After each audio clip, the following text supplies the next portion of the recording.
Hello students. हम important question ले रहे हैं। हमारा टॉपिक क्या था? एप्लीकेशन ऑफ डेफिनेट इंटीग्रेशन, या हम कह सकते हैं एरिया बिटवीन टू कर्व्स। उससे रिलेटेड इम्पोर्टेंट क्वेश्चंस को ले रहे हैं और प्रैक्टिस कर रहे हैं। तो स्टूडेंट ध्यान से आप देखें और समझने की पूरी कोशिश करें। हमने आज की क्लास का क्वेश्चन लिया है एरिया बिटवीन पैराबोला। ये पैराबोला का इक्वेशन है। फोर फॉर्म होती है पैराबोला की, जो आपने प्रीवियस क्लासेज में आप कह सकते हैं लास्ट जो क्लास आपने पढ़ी है उसके अंदर पैराबोला के फोर स्टैंडर्ड फॉर्म स्टडी किए हैं। एंड लाइन, ये लाइन का इक्वेशन है, काफी सिंपल है, आप जानते हैं कैसे इनको ड्रा करना है। तो स्टूडेंट जरूरी क्या है, जब भी एरिया बिटवीन टू कर्व आपको फाइंड आउट करना है, नंबर वन आप ध्यान रखिए करना क्या है। नंबर वन आपको इनको ड्रा करना है, पैराबोला को ड्रा करना है, इस लाइन को ड्रा करना है। ये नंबर वन ड्यूटी आपकी होगी। नंबर टू पर आप क्या करेंगे, इनसे जो बाउंडेड रीजन है उस रीजन को आप पहचानेंगे और उसको हाईलाइट करेंगे। उसको आप थोड़ा सा डार्क कर देंगे पेंसिल से, पेन से, ताकि वो आसानी से पहचाना जा सके। ये नंबर टू पर करेंगे। नंबर थ्री पर क्या करेंगे, इन दोनों के जो इंटरसेक्ट पॉइंट है, जहां पर ये दोनों एक दूसरे को काटते हैं, चाहे सिंगल पॉइंट पे काटते हो, डबल पॉइंट पर काटते हो, है ना, ट्रिपल पॉइंट पे काटते हो, सब पॉइंट्स के कोऑर्डिनेट को फाइंड आउट करेंगे। क्योंकि जो इंटरसेक्ट पॉइंट होंगे, आप दोनों के इंटरसेक्ट पॉइंट, ये हमारे लिए लिमिट का कार्य करते हैं। लिमिट हम इन पॉइंट्स की हेल्प से ही यहाँ पर ले सकते हैं। अगर पॉइंट्स के कोऑर्डिनेट नहीं होंगे तो हमारे पास लिमिट नहीं होगी। लिमिट नहीं होगी तो फिर हम डेफिनेट इंटीग्रेशन या हम कह सकते हैं एरिया बिटवीन टू कर्व्स ये फाइंड आउट नहीं कर सकते, वो इनडेफिनेट पर चले जाएंगे। ठीक है, जो निश्चित ही नहीं है, ठीक है, जिसको हम कह सकते हैं अनिश्चित के रूप में होता है। तो ये आपका थर्ड हो गया, इन दोनों का इंटरसेक्ट पॉइंट फाइंड आउट करना। नंबर फोर क्या होता है, हम लोग डेफिनेट इंटीग्रल के फॉर्म में इस रीजन का एरिया कन्वर्ट करेंगे। ठीक है, हम स्टार्ट करते हैं वन बाय वन और फिर डेफिनेट इंटीग्रल को सॉल्व कर लेंगे, फाइनली आंसर मिल जाएगा। तो स्टार्ट कर रहे हैं स्टूडेंट्स हम। सबसे पहले हमें इस पैराबोला को ड्रा करना है। तो आप जानते हैं x² = 4y। सबसे पहले हम x axis and y axis, okay.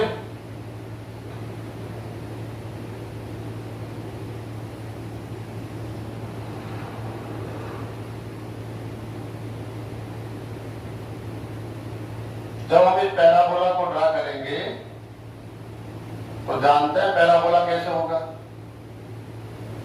Maximum student जानते हैं, क्योंकि लास्ट जो क्लास हमारी है उसमें आपने इसको स्टडी किया है। ओके स्टूडेंट्स, अब क्या करना है, ये हमारा पैराबोला हो गया है, y एक्सिस, x एक्सिस, आप ओरिजिन पॉइंट है, आप इसको जानते ही हैं, x डैश है और इसकी आवश्यकता नहीं पड़ेगी हमें, तो थोड़ा शॉर्ट कर लेते हैं y डैश। अब आप देखिए लाइन x = 4y - 2, ये लाइन है।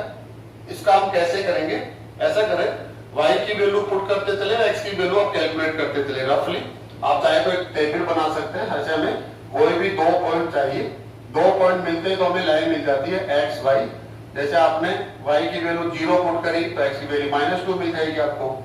ठीक है, ऐसे ही x की वैल्यू आप पुट कर सकते हैं। जैसे y की वैल्यू आप क्या पुट कर सकते हैं स्टूडेंट बताइए, 1 पुट कर दीजिए, 1, तो 1 पुट करेंगे 4 - तो ये 2 मिल जाएगा आपको।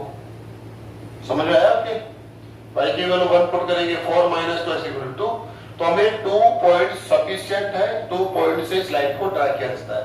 तो x की वैल्यू -2, हम कहीं ना कहीं तो लेंगे ना -2। चलो हमने ये ले लिया -2, ये हमारा -2 है और y की वैल्यू क्या हो जाएगी 0, तो हम इसको कोऑर्डिनेट कर देते हैं -2 0। ये हमारा फर्स्ट पॉइंट हो गया इस लाइन का। सेकंड, x की वैल्यू 2, कहीं ना कहीं 2 में लेना पड़ेगा स्टूडेंट्स। ये हमने ले लिया 2 और y की वैल्यू क्या है यहाँ पर 1। y की वैल्यू क्या ले लेंगे स्टूडेंट्स, हम लोग 1 ले लेंगे। 1 कहीं ना कहीं लेना पड़ेगा, कहाँ हो सकता है 1, 2 1, एक मिनट चेक कर लेता हूं मैं इसको। अगर ये 2 1 इसको सेटिस्फाई कर रहा है तो इसके ऊपर भी होगा। रखिए आप इसकी वैल्यू 1, y की वैल्यू क्या पुट कर रहे हैं वो 1, तो x² = 4 और x इक्वल टू क्या हो जाएगा +-2। आ रहा नहीं आ रहा ये +2।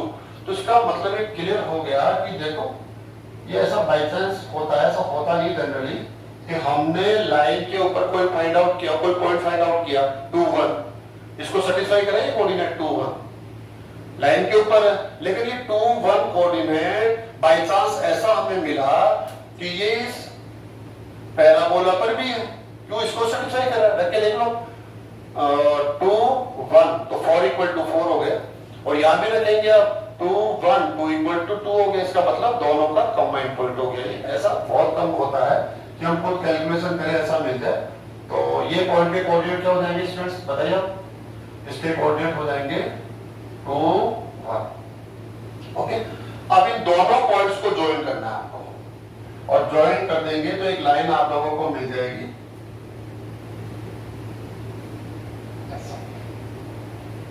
स्टूडेंट्स इस लाइन को आप देखिए, ये लाइन है आपके पास। लाइन का इक्वेशन क्या है आप जानते हैं? लाइन का इक्वेशन है हमारे पास में, हम कह देते हैं लाइन का इक्वेशन y = 4। चलो रहने दो, यहाँ पर ये क्लियर रखा हुआ है, क्या डिस्टर्ब करेगा डायग्राम के अंदर। अब क्या करना हमने देख लिया, इसके बाद हमें पहचानना है आप दोनों के जो बिटवीन बाउंडेड रीजन है वो कौन है। तो आसानी से पहचान सकते हैं दोनों के between bounded region.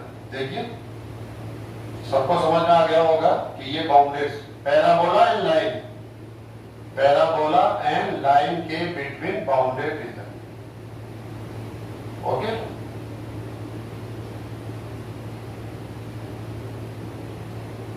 Okay students, अब देखिए आप एक तो क्या करिए, इस पॉइंट को कोई नाम दे दीजिए आप। जैसे आप इस पॉइंट को ए नाम दे देते हैं तो इसको आप दे दीजिए बी। अब आपके पास थर्ड नंबर पे दो, फर्स्ट नंबर पे तो क्या है, हमने दोनों को ड्रा कर लिया। सेकंड नंबर पर क्या किया, हमने इस बाउंडेड रीजन को पहचान लिया, छायांकित कर दिया, शेडेड फॉर्म में ले लिया इसको। अब थर्ड नंबर पे क्या करना है, जहां पर ये पैराबोला लाइन इंटरसेक्ट करते हैं, 2 पॉइंट्स पे करते हैं ए एंड बी, उनके कोऑर्डिनेट चाहिए हमें। ठीक है, तो दोनों के कोऑर्डिनेट कैसे लेकर आएंगे, लेकर आइए आप इसमें ए एंड बी के कोऑर्डिनेट। पैराबोला को बुलाइए x² = 4y एंड लाइन कौन है यहाँ पर, x = 4y - 2। वैसे हमें यहाँ पर x कोऑर्डिनेट चाहिए क्योंकि लिमिट जो होगी वो x के फॉर्म में चाहिए हमें, लेकिन आप y चाहिए तो y भी ला सकते हैं। तो ऐसा करते हैं, यहाँ से 4y की वैल्यू हम पुट कर देते हैं हम लोग। ओके, 4y की वैल्यू क्या पुट करेंगे, देखिए आप यहाँ पर x² = 2, सॉरी 4y की डायरेक्ट वैल्यू जाएगी तो हो जाएगा x + 2। सॉल्व करना पड़ेगा, x² - x - 2 = 0। और नेक्स्ट क्या हो जाएगा इसमें, देखिए इसके फैक्टर करने पड़ेंगे, x² - 2x + x - 2 = 0। इसके फैक्टर पेयर बनाइए आप, तो कौन कौन आएगा, x - 2, वो सिंपल है, 1x - 2 = 0।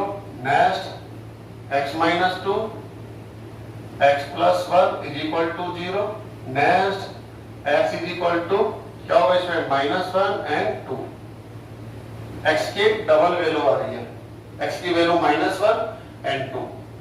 इफ x = -1 पुट कर दिया आप यहाँ पर, ये यहाँ भी कर सकते हैं, यहाँ कहीं भी जहाँ आपको अच्छा लगे। तो x = -1 पुट करेंगे यहाँ पर -1, तो क्या हो जाएगा स्टूडेंट्स ये, देन y = क्या हो जाएगा, -1, ये हो जाएगा +2 1/4। तो हमारे पास एक कोऑर्डिनेट तो मिल गया है -1 1/4, जो आप जानते हैं b होगा। कौन होगा, b। b क्यों होगा, क्यों, x की वैल्यू क्या है यहाँ पर, नेगेटिव है ना, ओरिजिन पॉइंट के लेफ्ट साइड में, तो ये इसके कोऑर्डिनेट हो गए। Next if x = second value क्या है x की, 2, देन y = चलो 2 पुट करेंगे तो क्या हो जाएगा, 4 हो जाएगा, तो y = 1, तो कोऑर्डिनेट हो जाएंगे 2 1। ये b पॉइंट था, ये कौन सा पॉइंट हो जाएगा, a, जो ऑलरेडी हमारे पास में है। ठीक है, इस प्रकार से आप ले सकते हैं स्टूडेंट्स, ये आप ले सकते हैं। इसको बोलेंगे x इक्वल टू -1 और यहां से अगर हम परपेंडिकुलर ड्रा करेंगे इसको बोलेंगे हम x इक्वल टू 2।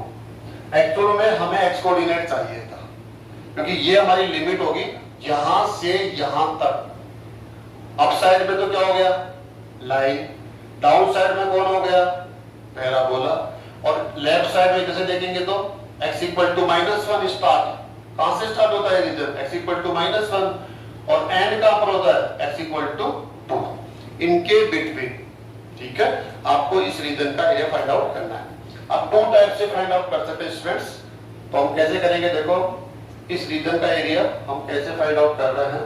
इसको हमें जैसे हमने यहाँ पर इसको कोई नाम दे दिया तो इसको हम कह सकते हैं ये कौन सा पॉइंट हो गया, एम पॉइंट हो गया स्टूडेंट्स, और इसको आप बोल दीजिए N point, M N. Okay, अब लिख रहा हूं मैं, ध्यान से देखना आप फॉर्मूला कैसे बना रहे हो, एरिया ऑफ रीजन, रीजन जो लिख रहे हैं हम लोग कौन सा लिख रहे हैं, देखो एन से स्टार्ट कर लेता हूं मैं इसको, और N O M A B N minus area of region, कौन सा रीजन माइनस करेंगे हम लोग, देखिए आप लोग, N O M A O B N. ये बहुत ध्यान से समझने की आवश्यकता है। एक रीजन में से जब दूसरा रीजन माइनस कर देंगे तो यहां पर ये जो शेडेड रीजन है वो आपको फाइंड आउट हो जाएगा। अब यहां से देखिए मैंने लिखा क्या है, ये जो शेडेड रीजन है, शेडेड जो पोर्शन है उसका एरिया किसके इक्वल होगा, मैंने यहां से चल किया N O M A B N, ये वाला।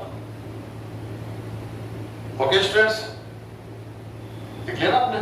इसके बाद में आप देख रहे हैं किसको माइनस कर रहे हैं, N O M A O B N.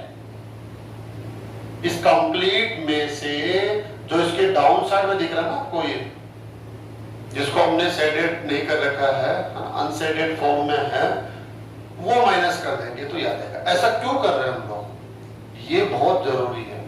हम क्या कर रहे हैं, जो शेडेड रीजन है, अगर हम यहाँ पर कोई भी स्ट्रिप लेते हैं, जैसे हमने कोई वर्टिकल स्ट्रिप ली, तो स्ट्रिप क्या है, एक साइड में तो क्या है, लाइन के साथ है, दूसरी साइड में क्या है, पैराबोला के साथ है। लाइन पैराबोला यहाँ तक जाएगी, लेकिन जनरली हमारे पास जो ज्यादा प्रैक्टिस है, स्टार्ट वाला जो हमारा एक्सरसाइज है, वो क्या कहता है कि एक साइड तो क्या हो, कोई भी कर्व हो, और सेकंड साइड क्या हो, एक्स एक्सिस हो या वाई एक्सिस। तो एक्सिस को शामिल करने के लिए ऐसा फॉर्मूला ले देता है, लेकिन ये जरूरी नहीं है ऐसा करें। मैं कभी भी नहीं कहता कि ऐसा करना कंपलसरी है, नहीं। आपके पास डबल मेथड है, आप डायरेक्टली भी आंसर दे सकते हैं इसको सीधा सीधा।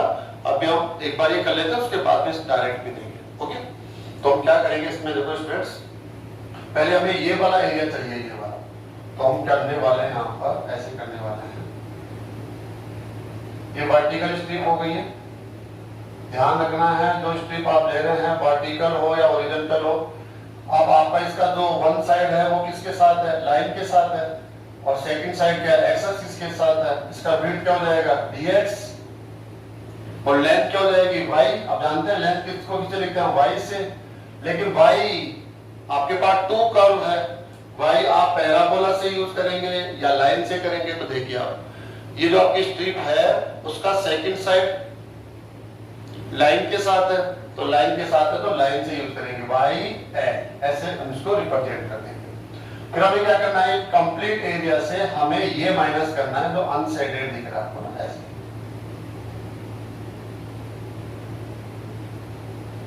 इसकी भी विड्थ क्या हो जाएगी, dx, और लेंथ क्या हो जाएगी, y से, और किससे लेंगे स्टूडेंट, पैराबोला से। ठीक है, अब ये जो आप ले रहे हैं स्ट्रिप, वो यहां से स्टार्ट होगी, यहां से ऐसे से, किसी में कंप्लीट ले लिए तो कंप्लीट आप एक्सेस इतना करना पड़ेगा, किसमें अनशेडेड तो नीचे से लेना पड़ेगा ना, समझ रहे हैं ना आप? ऐसे करना पड़ेगा। तो ठीक है, पहले हम लोग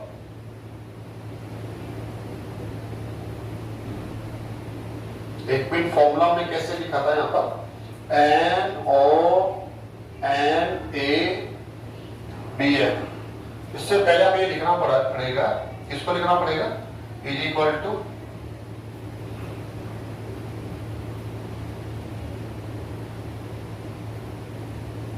एरिया ऑफ शेडेड रीजन। ये जो शेडेड रीजन है उसका एरिया इसके इक्वल होगा, ये आप लिखना भूल गए थे। ओके, आगे करिए। इस रीजन का एरिया निकालना हमें। कौन सा रीजन है, देखिए ध्यान से देखिए, ये रीजन है NOM, देखो NOMABN, ये कंप्लीट। तो इसके लिए ये वाली स्ट्रिप यूज लेंगे, ये वाली यहां से लेकर यहां तक। तो इसकी विड्थ क्या है dx, लेंथ क्या है yl। तो इस स्ट्रिप का एरिया क्या हो जाएगा yl dx। ऐसे हम इनफिनिट स्ट्रिप्स लेंगे। कहां से स्टार्ट करेंगे, यहां से इनफिनिट। हमें कोई एक नहीं लेनी है, दो नहीं लेनी है, 100 नहीं लेनी है, 1000 नहीं लेनी है, हमें इनफिनिट स्ट्रिप्स लेनी है। और सबका एरिया सेपरेटली हम फाइंड आउट करेंगे, और फिर जैसे हमने इसे फाइंड आउट किया है, इस सबका हम सम ले लेंगे। तो सम हो गया इंटीग्रेशन। अब ये जो आपका स्ट्रिप्स है वो कहां से स्टार्ट होता है और एंड कहां पर होता है, वो हम यहां पर पुट करेंगे, जो लिमिट के फॉर्म में होगा। वेरिएबल कौन है यहाँ पर, x है, क्योंकि with respect to x integral है, तो x की वैल्यू देनी पड़ेगी। यहां से स्टार्ट होगा स्ट्रिप में, ये स्ट्रिप हमने यहाँ पर शो कर रखा है, वो यहां से स्टार्ट होगा, यहाँ से पहला स्ट्रिप, दूसरा, तीसरा, ऐसे करते करते, और यहाँ एंड करेगा। तो x की वैल्यू क्या है -1, और एंड पर क्या है +2, जो हमने पहले से ही कैलकुलेट कर रखी है। माइनस एरिया ऑफ रीजन, तो ये अनसाइडेड दिख रहा है ना, डाउन साइड नहीं वाला, इस रीजन का एरिया। ठीक है, ऐसे कर सकते हैं। तो क्या हो जाएगा, ये वाली स्ट्रिप लेंगे, इसकी विड्थ क्या है dx, हाइट क्या है उसकी, या लेंथ क्या है yp, तो ये हो जाएगा yp dx, सबका समेशन हो जाएगा। और लिमिट आप जानते ही हैं, ये भी कहां से स्टार्ट होगी, वो यहां से स्टार्ट होगी, यहां से ऐसे करते करते करते करते करते करते एंड पे जाएगी। तो x की वैल्यू क्या हो जाएगी, -1 to 2। ओके, अब देखिए -1 to 2, yl का मतलब लाइन से यूज करना है, y की वैल्यू लाइन से। तो क्या हो जाएगा स्टूडेंट्स, x + 2/4 dx -1 to 2, और yp की वैल्यू क्या हो जाएगी, यहां से x²/4 dx। अब इंटीग्रेशन तो काफी सिंपल है, एक स्टेप में हम इंटीग्रेशन और राइट कर देते हैं। यहाँ पर करना क्या होगा, इसका इंटीग्रल क्या होगा, 1/4 कांस्टेंट को आउटसाइड में लेंगे, तो हो जाएगा x²/2 + 2x, limit -1 to 2 -1/4 x³/3, limit -1 to 2। बस सिंपल सा upper limit minus lower limit करके आप इसको फाइनल आंसर दे देंगे। समझ में आ गया होगा। ये हमारा फर्स्ट मेथड हो गया, जैसे हमने पढ़ा था। और क्या पढ़ा था हमने, हम एरिया फाइंड आउट कर रहे हैं, किसके हेल्प से कर रहे हैं, डेफिनेट इंटीग्रेशन की हेल्प से कर रहे हैं। अब डेफिनेट इंटीग्रेशन में हमारे पास जो फर्स्ट मेथड है उसमें सिंगल कर्व होता है, एक साइड में कर्व होगा और सेकंड साइड में क्या होगा, एक्सिस होगा, एक्स एक्सिस हो सकता है, वाई एक्सिस, ये हमने यूज किया। अगर हम चाहे तो जो आपके डायरेक्शन एक्सिस है उनको यूज मत कीजिए, डायरेक्टली कर लीजिए। तो हमारा सेकंड पोर्शन कैसे होगा, इसमें फॉर्मूला बनाने की जरूरत नहीं पड़ेगी। देखो कैसे लिख रहा हूं, यहां से समझिए आप, एरिया ऑफ शेडेड रीजन, इसमें तो फॉर्मूला बनाने की जरूरत नहीं है, जैसे हमने लिखा था ये प्लस माइनस है, ऐसा कुछ करके। तो डायरेक्टली क्या करेंगे हम लोग, इसके बहुत साइड कर्व होता है, कहीं भी ले सकते हैं, जैसे हमने ये ले लिया ऐसे।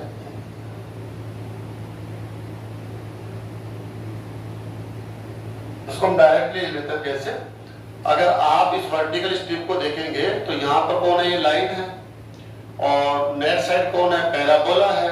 तो यहाँ पर हम कह रहे हैं हमारा जो टॉपिक चल रहा है area between two curve, area between two curves, उसमें एक्स एक्सिस वाई एक्सिस ये होना कंपलसरी नहीं है, हो भी सकता है नहीं भी हो सकता है। तो यहाँ देखिए आप डायरेक्टली अब करना क्या होता है, बस यही लेना है आपको केवल। तो आप इसकी जो विड्थ है वो तो ले लेंगे dx, क्यों, क्योंकि जो विड्थ है उसका मेजरमेंट कौन सी डायरेक्शन में हो रहा है, एक्स एक्सिस की डायरेक्शन में, तो उसका एक बहुत अल्पांश है, छोटा सा पार्ट है, स्मॉल पार्ट है, इसलिए इसको हम dx से लिख रहे हैं। लेकिन इसकी जो लेंथ होगी, इसकी जो लेंथ आप लिखेंगे स्टूडेंट्स, लेंथ, वो लेंथ होगी यहां से यहां तक, एक्स एक्सिस से लाइन तक जाएंगे तो YL, एंड एक्स एक्सिस से पैराबोला तक जाएंगे तो YP, तो माइनस कर देंगे YP, ये इसकी लेंथ होगी। क्या समझ सकते हैं, यहां से देखो, यहां से यहां तक YL है और यहां से यहां तक क्या है, YP है, तो जो दोनों का डिफरेंस होगा YL माइनस YP, ये इसकी लेंथ होगी। अब कईयों को लग रहा होगा कि सर ये कैसे हो रहा है, ये याद आ रहा है और ये यहाँ पर है ऐसे, तो ये वेरिएबल है, ये अपने आप को चेंज करेगा, x की वैल्यू चेंज होगी तो उसकी जो लेंथ है वो भी उसके साथ क्या होगी, चेंज होगी, क्योंकि y किस पर डिपेंडेंट है, x पर डिपेंडेंट है। ठीक है, तो हम डायरेक्टली अलग अलग न लेके चले सकते हैं, यहाँ से y की वैल्यू लेंगे, लाइन से भी एंड पैराबोला से भी y की वैल्यू लेंगे और दोनों का डिफरेंस ले लेंगे, YL माइनस YP। सिस्टम तो ये कहता है, अगर आप इसको चेंज भी कर देंगे ना YP माइनस YL, तब भी कोई प्रॉब्लम नहीं है। क्यों नहीं है, क्योंकि ऐसा करने से नेगेटिव साइन आएगा और फाइनली हमें एरिया पॉजिटिव लेना होता है, तो वैसे भी हम पॉजिटिव करके रखेंगे तो कोई प्रॉब्लम नहीं है। वैसे क्या होता है, अपसाइड, तो यहाँ पर लार्ज है वो YL है, स्मॉल है YP है, इसलिए YL माइनस YP।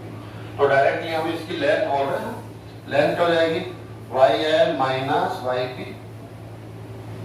फिर क्या है dx, और इनका सब क्या ले लेंगे, सम ले लेंगे, और ये जो आपका स्ट्रिप है वो कहां से स्टार्ट होगा, 1 to 2, लिमिट किसकी रखनी है आपको, x की, वो यहां से पता चलता है विद रिस्पेक्ट टू x, तो -1 to 2। अब इसके आफ्टर तो क्या करेंगे स्टूडेंट, बहुत सिंपल है, -1 to 2, YL की वैल्यू बताइए आप, YL की वैल्यू आप लाइन से लेंगे यहां से, तो क्या हो जाएगा, x plus 2/4 minus YP parabola से x²/4 dx।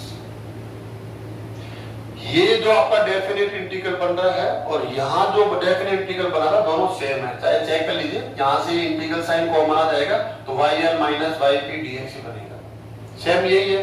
यहाँ आपने वैल्यू पुट करिए वो सेम बन रहा है, हमने क्या कर रखा है, इसके इस टर्म के साथ इंटीग्रल साइन अलग और इसके साथ हमने अलग ले रखा है, लेकिन ऐसा जरूरी नहीं है, आपके पास 2 मेथड्स है, आप चाहे तो दोनों कर्व के डिफरेंस से लेंथ को फाइंड आउट कर सकते हैं, दोनों कर्व के डिफरेंस से।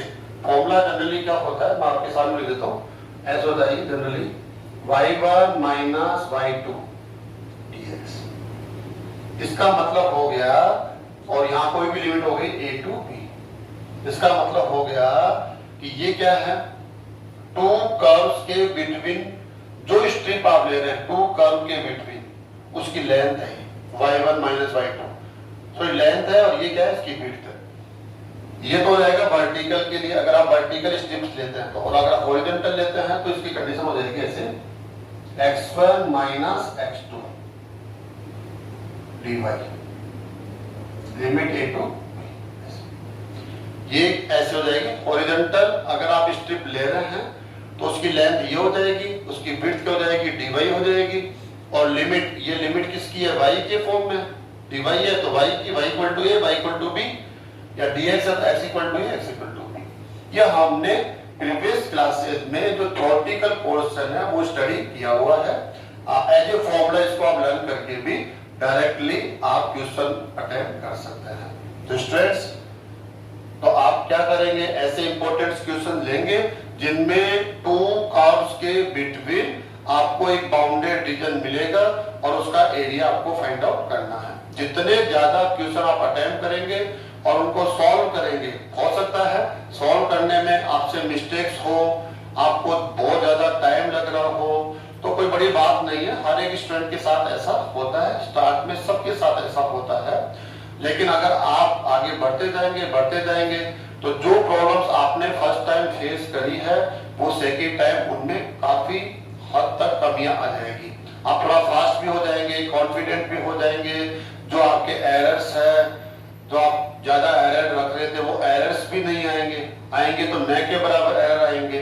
तो डेफिनेट है, अगर हम मेहनत करते हैं, प्रैक्टिस करते हैं, समय देते हैं, ईमानदारी रखते हैं, ठीक है, तो हमें उसका फायदा मिलता है। ये हमें, मुझे नहीं लगता बताने की आवश्यकता है। आप सब मैच्योर है, सब समझते हैं, आप मेहनत कर रहे हैं। आपका एग्जाम स्टूडेंट फाइनली आप ही को देना है, कोई दूसरा आपका एग्जाम देने नहीं आने वाला है। अब आप दे रहे हैं, सिंपल सी बात है, आपका आंसर आप लिख रहे हैं, तो जितना नॉलेज आपके पास होगा वही तो आप आंसर शीट में दे पाएंगे। बाहर से तो आप ला ही नहीं सकते, अचानक नॉलेज कहीं से आप गेन कर नहीं सकते। नॉलेज को गेन करने के लिए आपको समय देना होता है, और समय अभी तो आपके पास है, लेकिन अगर आप थोड़ा सा लापरवाह होते गए और इस टाइम को यूं ही निकाल देते हैं तो फाइनली ये जो सिलेबस का लोड है वो आपके ऊपर ही आना है। तो उस कंप्लीट सिलेबस को अब आपको कम टाइम में सॉल्व करना होगा, लर्न करना होगा, प्रैक्टिस करना है ना, तो ये काफी टफ हो जाता है। जो हम ज्यादा समय में कर सकते हैं, अगर वही कार्य हमें कम समय में करना पड़े तो डेफिनेट हर किसी को, आपको नहीं, मुझे भी प्रॉब्लम आएगी, सबको ऐसा करने में प्रॉब्लम आती है, हम जानते हैं, लेकिन हम इग्नोर करते हैं। वो हमारी काफी बड़ी एक लापरवाही है। तो मैं तो आपसे कहूंगा कि डेली बेसिस पर आपको जो भी क्लास मिलती है उस क्लास को आप बहुत ध्यान से लीजिए। समझ में नहीं आता है, ये प्रॉब्लम हो सकती है कि स्टूडेंट को सोचे कि मुझे समझ में नहीं आया, कई स्टूडेंट्स के साथ प्रॉब्लम हो सकती है। तो आप दोबारा उस क्लास को अटेंड करिए, एक बार फिर से देखिए, और हो सके तो हो सकता है उस बार भी कोई प्रॉब्लम रहे कुछ जगह, तो आप उस कंटेंट को, उस पार्ट को स्पेशली थोड़ा सा ध्यान से और देख लीजिए, डेफिनेट आपको समझ में आएगा। Thank you.